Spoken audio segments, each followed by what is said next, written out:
There have been significant and positive shifts in the approach to women's role in societies around the world. More women are now moving to leadership positions, occupying more seats in the boardroom, scaling successful companies, and even making a successful political presence. I'm Adila, a consulting analyst with Frost & Sullivan, and I'm with Renu Bulair, a partner of the firm. Renu is heavily involved in the research that we do at Frost & Sullivan and is also a strong believer in the impact that women have on society and in the organizations.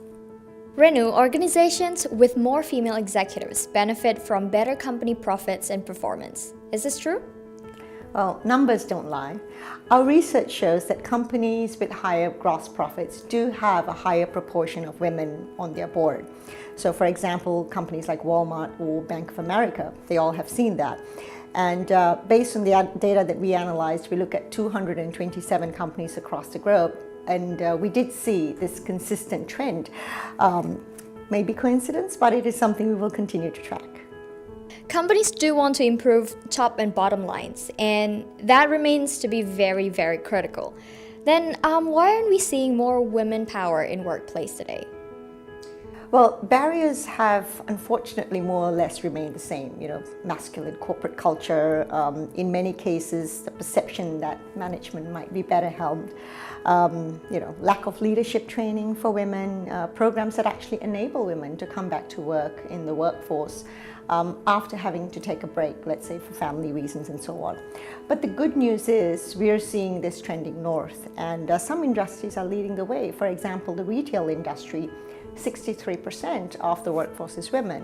Companies like H&M or Gap are really leading the way in terms of showcasing how women can have a much greater role in businesses and society.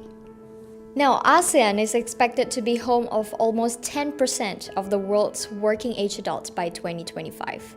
Where do you see this region with regards to women participation? So there are very strong social indications leading towards labor equality in participation in most countries in ASEAN, despite probably starting later in the race. We see Philippines being second in female ability to rise to the position of leadership. It has the highest percentage of firms with female participation in ownership as well, close to 70%. Malaysia has really closed the gap on tertiary education, and we see larger proportions of women or females today getting tertiary degrees.